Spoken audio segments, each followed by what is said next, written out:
Hi, I'm Ryan Davis. And I'm Kieran Schmidt. And this is Out of Office, a travel podcast. This seat taken? Hey, Kieran. Oh, Ryan, there's a bit of a chill in the air. Is it autumn? Oh, it really does. It's starting to feel crisp and blazer weather, sweater weather. I mean, this is much more fitting for men like ourselves. I love sweater weather. It is. I feel like I look the best covered in, more clothing. Absolutely. I mean, this is why I thought I'd always be a good priest. You could just vestments on vestments on vestments, You don't need to be a priest to wear vestments. That's. You think I could? You think I can make that into business wear? I think people would just have to respect it. I mean, today's world is about living our own truth. So maybe my truth is vestments. I think you look good in vestments. Thank you very much. I think you also would look good in vestments. My mom thought the same thing for many years. In fact, there's a very creepy picture of you from middle school, and you are cloaking yourself in vestments that a priest is actually wearing at the same time. And, maybe that's going to appear up on the Instagram if folks are interested. That's at OOO Podcast on Instagram. Yeah, podcast on Insta. And Ryan, you've posted some really nice pictures from your Quebec and Montreal trip that we covered in the last episode. Yeah, I dropped some good pictures there. Folks should check that out. And I think you and I have made a commitment to spend more time on the Instagram. Absolutely. It is OOO Podcast, like, ooh, podcast, but with 3 oohs. The appropriate amount of ooze. Indeed. And Ryan, so, last time you took us through Quebec and Montreal, this is a second episode that is just straight up Ryan alley. Yeah, well, I think you and I are both fans of Mr. Olmsted. Sure, but you're the one who, you've got books and books. You're sending me pictures of all these books that you're reading just about Olmsted. You're really down a rabbit hole. I think I read the one biography, and then I have like a picture book. It's like a coffee table book of some of Olmsted's that's 2 more books about Olmsted than I own. You own a lot of books on like Gothic cathedrals, though, so it all bounces out. Don't tease the future episodes, Ryan. We don't want to reveal all the magic that's coming. Well, folks should know that this is a sort of part 2 episode. So if you haven't heard my interview with Justin Martin, who wrote Genius of Place, a wonderful Olmsted biography.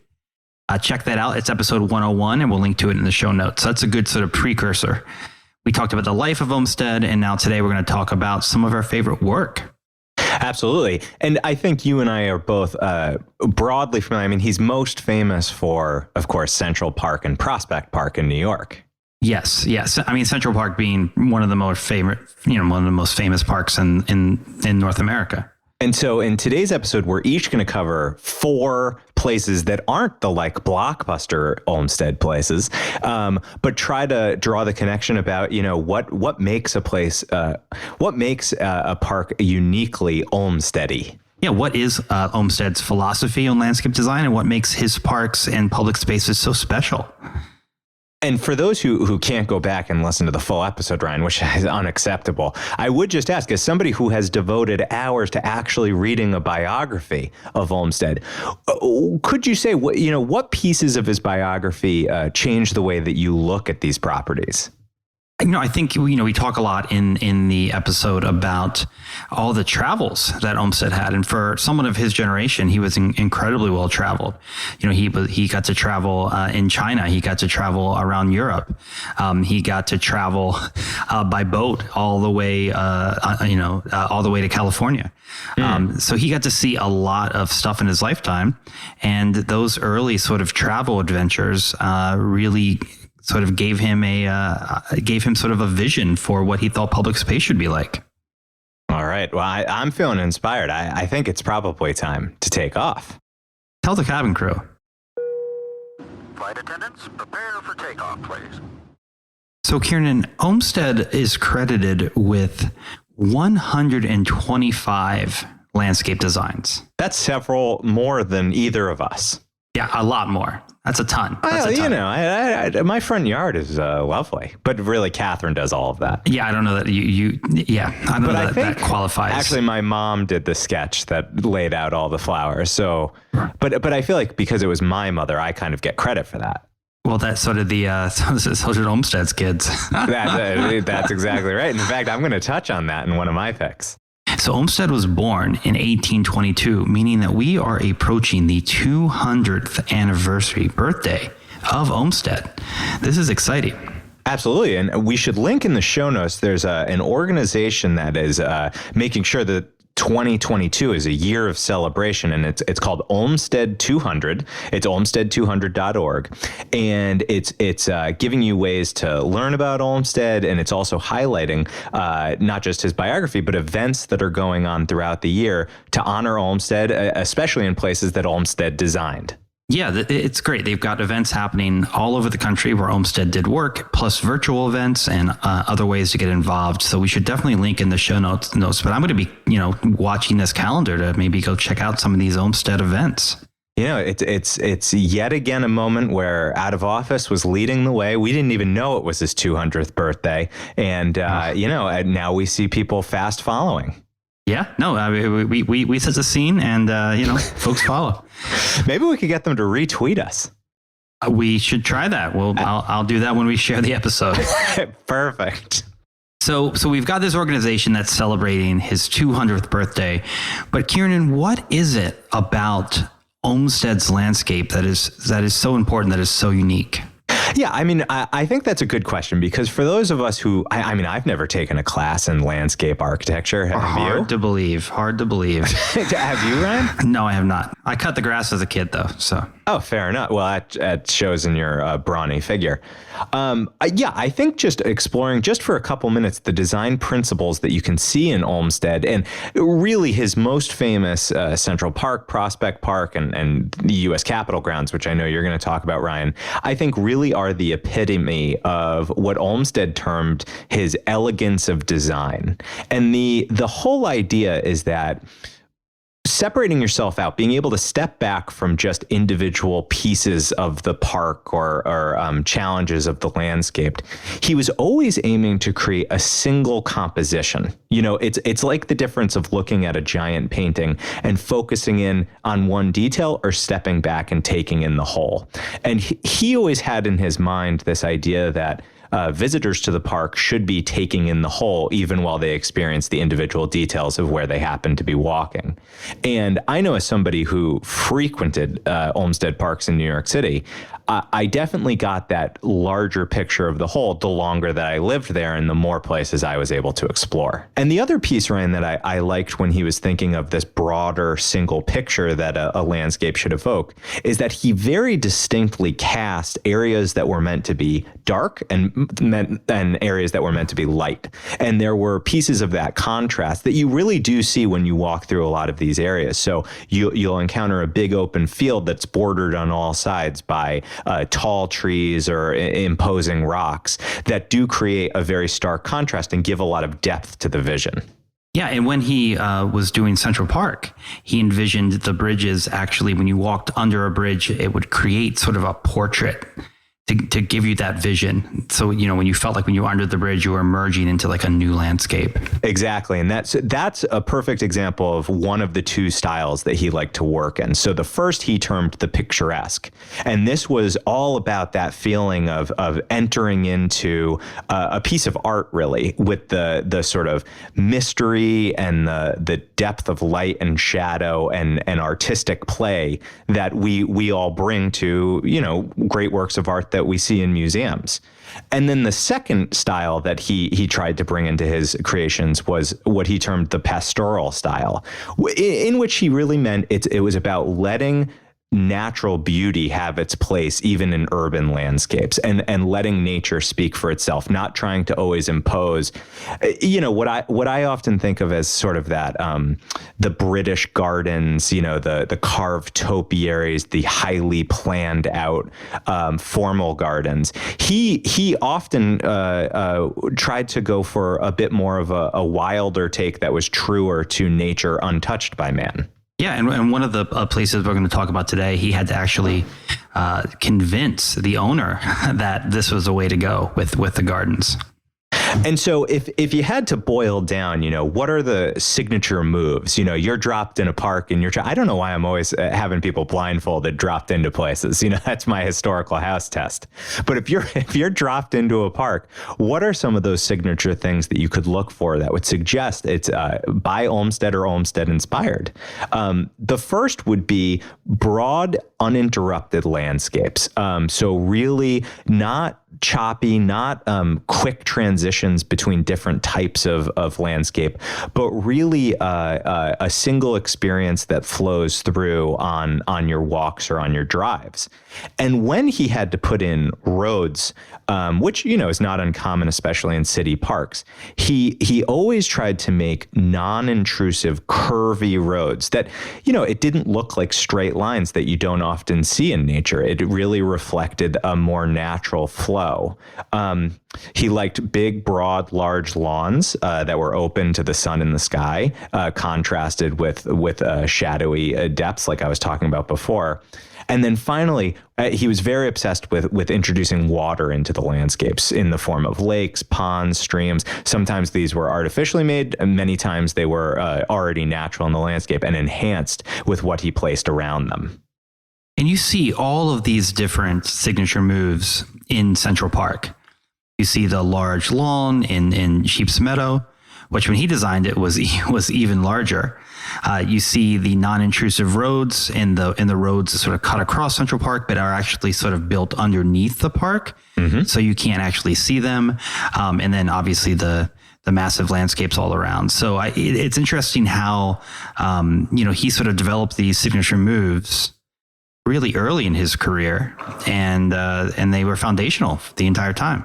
Yeah, and I think what we want to bring across today is we're going to do quick hits on 8 other places that you should check out to see different aspects of what really is the pinnacle in that Central Park design, right? So Central Park gets to be kind of the crown jewel, but there are so many other places all around that Olmsted had a hand in. And I have to say, some of these came, as we researched, as quite a surprise to me. Some of them were places that I had visited that I did not know were Olmsted designs. And often, folks get confused as to is it an Olmsted design or is it a design from one of his family members? Yes, and I'm going to touch on that in one of mine. Are you? No. Mine are all pure Olmsted, but I have one that's a bastardized version. Well, yeah, we should note that he's given credit for around 125 unique places. Mm-hmm. His family, which includes his son and various incarnations of that, an additional 225 works. So that is, it's like everywhere you look, there's an Olmsted. Yeah, if you go on, and we'll link to the Wikipedia that has a full listing of all these, it's an incredible amount of work. And, one of the things that folks are often miscredit to Olmsted is a place you spent some time. Where's that?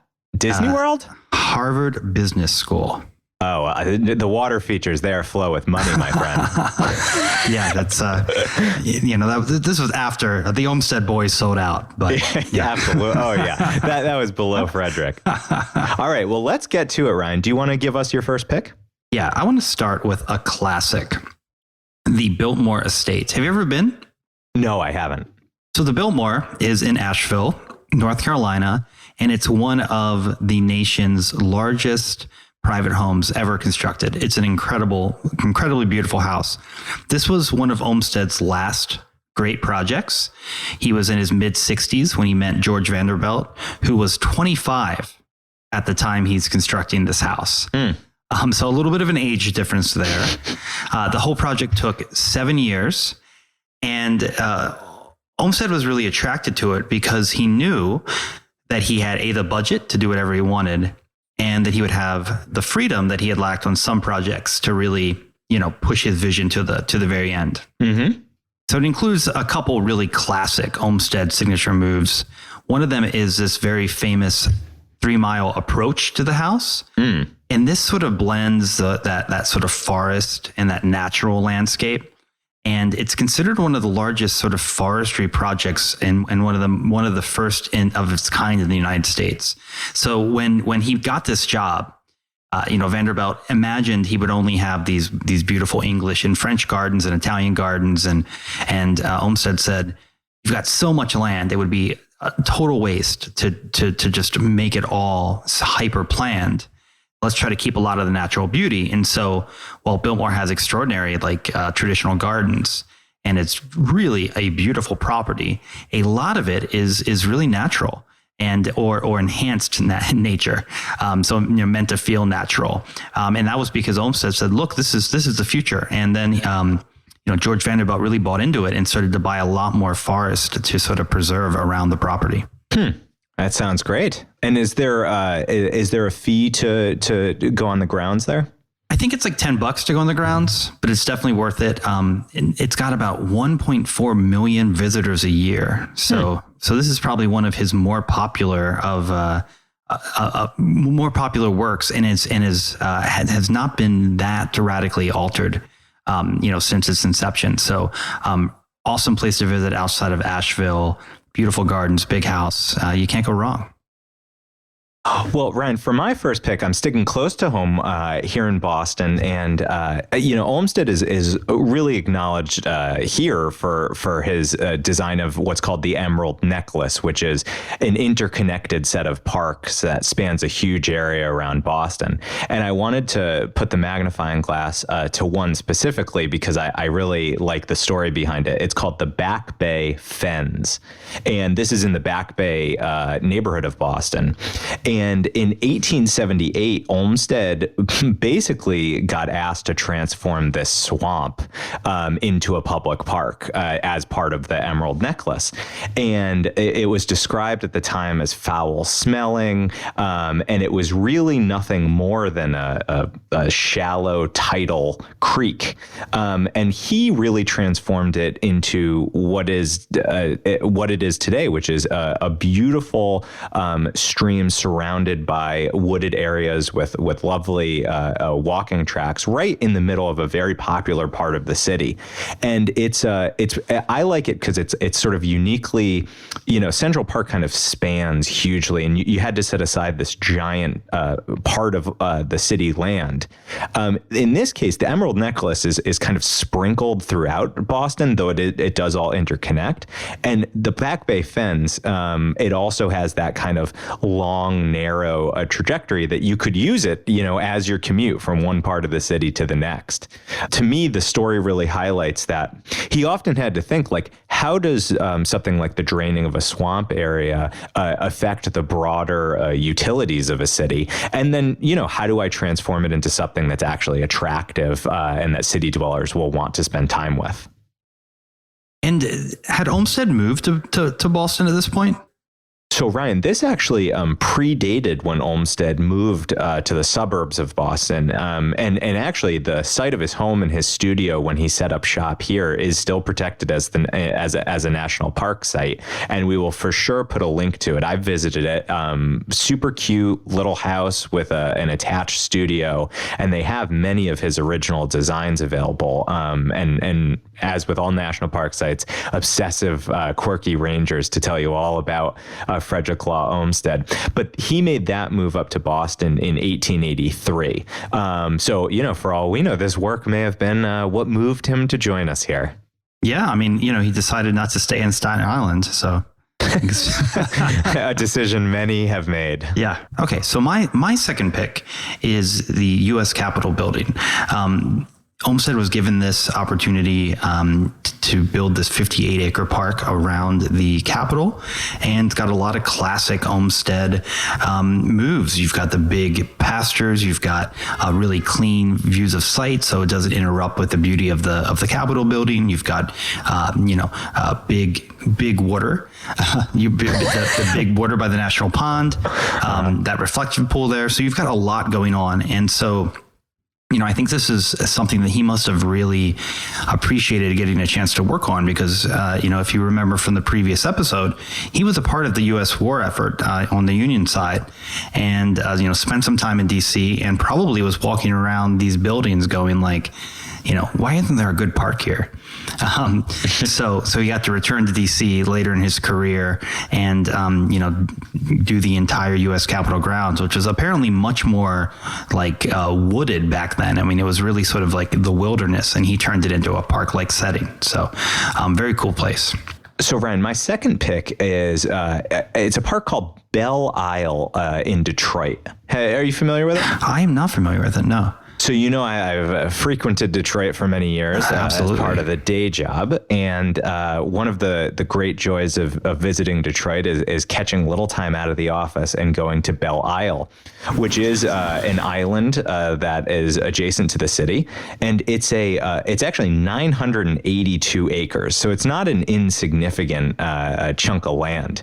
And today, I think something that never totally sat right with me when I learned more about Olmsted was on Belle Isle, they have all sorts of stuff. They've got an aquarium, they've got a conservancy, a museum, a nature center. It's like kind of packed with stuff, even though it is this big island and park. And I came to learn through the research for this episode that while it is Olmsted designed, and they do trumpet that about Belle Isle, and it is a very beautiful park, the truth is today's design is not terribly reflective of what he wanted the park to be. And so there was a minor scandal a few years ago where some Detroit journalists really dug into, what was Olmsted looking to do with this park in his original design versus where it was today. And in some of the digging, they turned up a few really fun historical facts, like the fact that he so wanted to design this park that he actually waived the fees that he usually required cities to pay, even for him to just come and consider taking on a project. And the city, also denied his expenses of $70.25 that he accrued while he was visiting Detroit. So maybe the relationship was a little sour right from the start.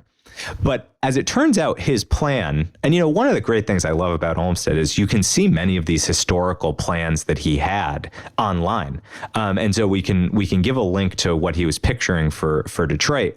And if you compare it to what's there today, you will find that there's relatively little overlap, because what he really wanted to do was let this island, let the nature on this island really speak for itself. He did not want to super curate it or overload it with facilities. And really the city chose a separate path. They've added some of the amenities that he pictured, and certainly the spirit of a natural place for Detroit dwellers to have, especially surrounded by water on this island. That really speaks of Olmsted. But the truth is, this famous Olmsted Park has really been loaded down over time with more building and more attractions that put people more in mind of an urban center than the park experience that Olmsted himself would have had it. So it's funny that's your pick. My next pick is Congress Park in Saratoga Springs, and it's a similar story, right? This was something that Olmsted worked on early on in its iteration, and then obviously it's grown and more people have contributed to the park itself. But they make a real point of trying to keep the Olmsted parts preserved and really feeling like they're still Olmsted related. Have you been over to Congress Park in Saratoga?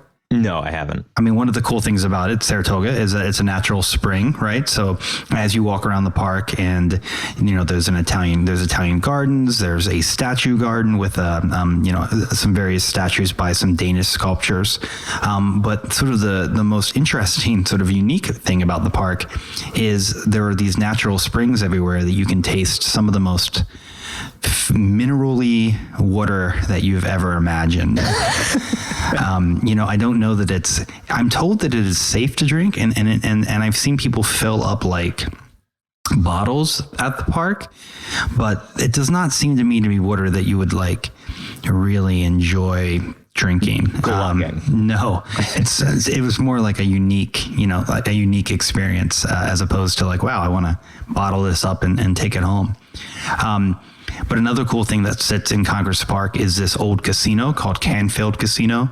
That's been turned into sort of a hotel, but a very cool old building. So another example of sort of an Olmsted Park in a city upstate New York, Saratoga Springs, that you wouldn't necessarily expect to find, some Olmsted landscaping. For my next pick, Ryan, I was very excited to find an Olmsted Park that I was super familiar with from where I grew up. So, I grew up just outside New Haven, Connecticut, and Olmsted he was born in Connecticut, and he has a history with Yale University in New Haven. He did not graduate there, but he had relatives who attended there and who taught there. And so he did frequent lectures there and did take individual classes, though he never got a degree. To the point where some Yale histories claim him as a non-degree alum.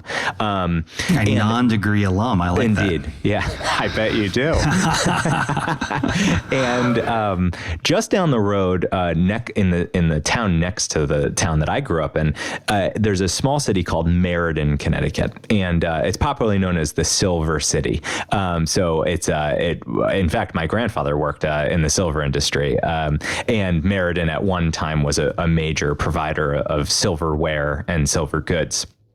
And there's a park there called Hubbard Park. There's a local industrialist whose name was Walter Hubbard, who began acquiring land in Meriden, where he was based, and he acquired 1,000 acres. And today, it's actually the park is big. It's 1,800 acres, and he put his own name on it. It's called Hubbard Park, and it's got a lot of interesting features. It's got something called Castle Craig that you can hike to on this incline and get a nice view of this Connecticut Valley.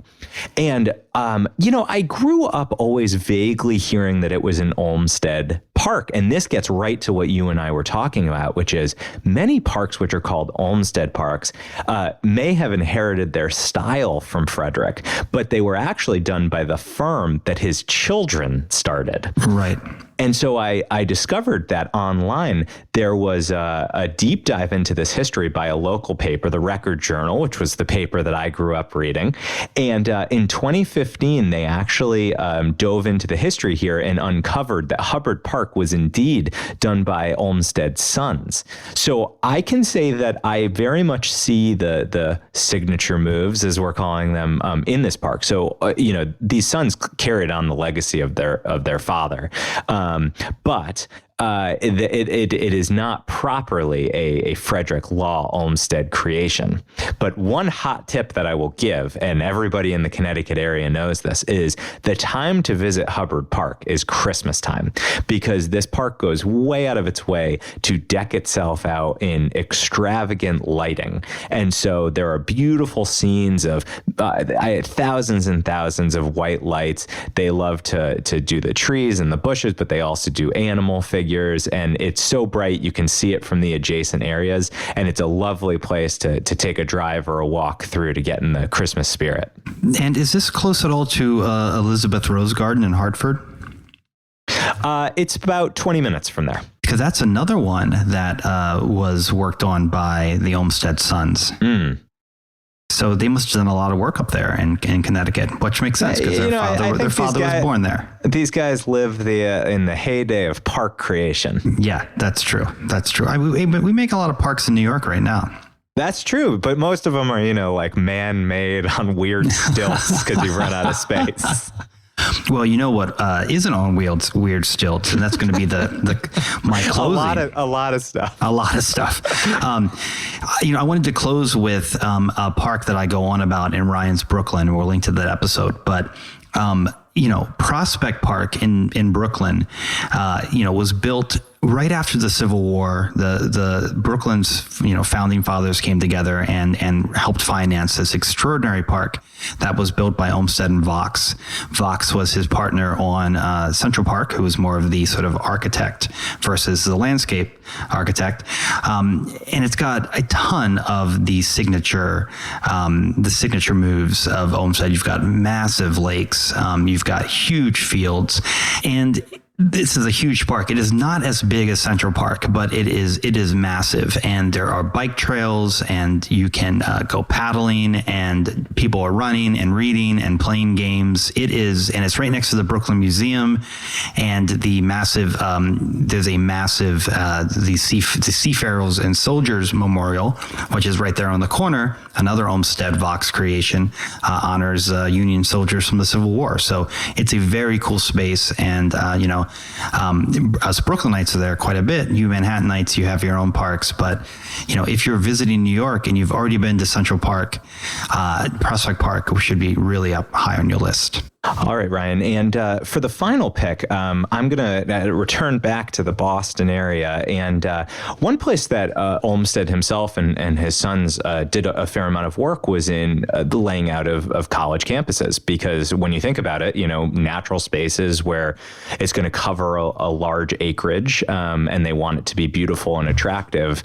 Universities are a natural place for that to be a need. And I didn't know it was Olmsted designed, but Catherine and I have frequently walked over at Wellesley College here, close by in Wellesley, Massachusetts, famously Hillary Clinton's alma mater. And it's an absolutely breathtakingly gorgeous campus, and in the sort of typical northeastern Massachusetts liberal arts, small college way. But I have noticed before that it doesn't have the completely logical design of, how do people get from one class to the next class in the most straightforward, straight line way possible. And as it turns out, that is a result of Frederick Law Olmsted producing a plan for the Wellesley campus in 1902. Before that, the campus was a bit more structured and had been trying to emulate the English countryside. And Olmsted basically convinced them, don't try to fight the natural geography of the land. You have a beautiful lake called Lake Waban, and the campus basically clusters buildings around that lake. So you do have some of the quads that your typical beautiful campus will have. But you also have a very close connection and a nature path that takes you around the lake into what can really feel closer to a state park, even though you're just a few hundred feet from the campus proper. And I love that contrast of being able to kind of be in the world of academia and then being able to escape into nature close by. And, it makes really nice use of these plateaus and the natural topography. He didn't make tons of changes to the land, but really made the campus work around the space that it had. I think it's interesting that he did a handful of college campuses, and he also did a handful of grounds for what they called back then asylums. So wow. I wonder if those skills were, he was able to sort of apply some of those learnings at the university to his asylum work. Yeah. And I would just encourage, if you're coming up to the area, take time to do a walk around Wellesley campus, because it really is as much a park as it is a historic college. And one thing you would also notice is they really minimize the level of roads that impede on the campus, that it's very much walking paths like you would have in a park. That's awesome. It sounds beautiful. When he did the original Stanford design, I feel like they were a little unhappy with him because they were expecting something a little more traditional. You get what you pay for with Olmsted. Yeah, he's not going to bend. He knew what he was doing. As he proved in Detroit, he'll just leave. All right, Ryan. Well, that was, I hope you're fulfilled by the end of our Olmsted sequel here. I know this is a passion point for you. I guess we could close off by me asking, in all your research, is there any place that you read about a park that Olmsted created that you're adding to your list high up that you want to get to soon? Oh, gosh. It's so funny because I was looking through, and this is an excellent book, Frederick Olmsted, Designing the American Landscape. And I will link to the Amazon link, showing some of his most amazing work. But I that I'm interested in planned communities. We actually talked about that, I think, last episode. He did a couple. Do you know we got some listener email about that, including some folks who grew up in a planned community? Oh, we should revisit that next episode. Maybe. There's a reason I'm not quoting them here on the pod. Oh, I'll have to check the email box. But Olmsted designed a handful of residential communities, including Druid Hills in Atlanta and some place called Sudbrook in Maryland, which I don't even know about. So I would love to see what his visions were for planned communities. All right, you're going to be off to lovely Sudbrook. Probably not difficult to get a ticket. All right, Ryan. Well, I think it's time for the last stop. The last stop. Ladies and gentlemen, this is the last stop on this train. Everyone, please leave the train. All right, Ryan. Well, we're here in the last stop. This is the last segment of the show, the final segment of the show. That's why we call it the last stop. It's got the word last in there, so it's the last piece of the show. It's my favorite segment. It's your favorite segment. It's popularly known as the people segment, and it's where you and I come almost to take a rest. You know, I feel like we're always trying so hard on the A block and the B block, but here in the C block of the show, that's some podcast language for y'all. You can look it up online if you're looking to start a podcast of your own.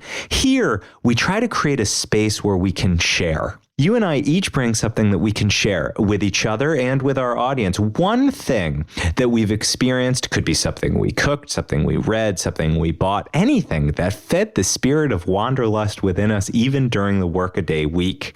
And so, Ryan, I have to ask you, as I ask you every episode, do you have a last stop this week? I do have a last stop.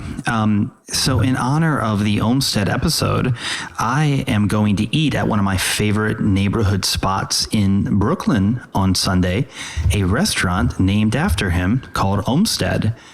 And this is by a chef named Greg Backstrom in Prospect Heights. This is by a chef named Greg Backstrom in Prospect Heights, Brooklyn, and it's a 50-seat restaurant that has a living wall. So the wall is all live plants and a lush garden in the back that they use for spices. They grow a lot of the stuff that they actually use in the restaurant, and it's all sort of named. It's sort of supposed to kind of give you that Olmsted vibe. It's not like a Disney version of this. There's not a big Olmsted you can get a picture with. But the idea is that he would really have enjoyed the neighborhood vibe, folks coming together, all the green space inside and out. And I recommend their brunch. They've got some really fun stuff on the menu. That's very fun. All right. And Kieran, do you have a last stop this week? I do, of course. I'm very organized and always make sure that I come prepared, as is true to the Boy Scout code. Be prepared. Now, Ryan, I have here an article that honestly this should be a featured episode unto itself, but I feel that it's so important to get it out into the world and amplify it that we're going to put it here in the last stop, which is that the New Yorker, I feel bad doing two last stops in a row that are both New York articles, but this one I can't be denied. The New Yorker published a great interview with one of our biggest fans, Rick Steves. This is a Rick Steves approved podcast. Absolutely. Now, why do you say that? Well, yesterday was International Podcast Day, and I tweeted that folks should give us a listen. Well, Rick Steves approved, and he retweeted it. So that's double approved, I think. Now, I'll tell you what, there's some familiar area that's covered in this New Yorker interview that, we've covered about Rick Steves' style of travel and about some of his passion points. But there's this one piece that I really it spoke to me, and I think you'll understand why. The reporter said to him, it sounds like you're this supercharged dad. Do you ever actually just kind of cool out and go on vacation?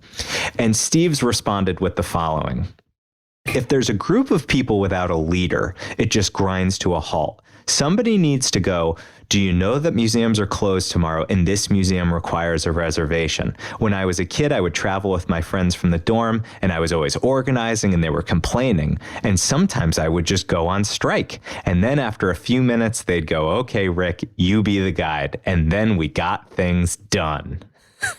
Now, I feel like that is, you are those dorm kids and I am the guy who had the list.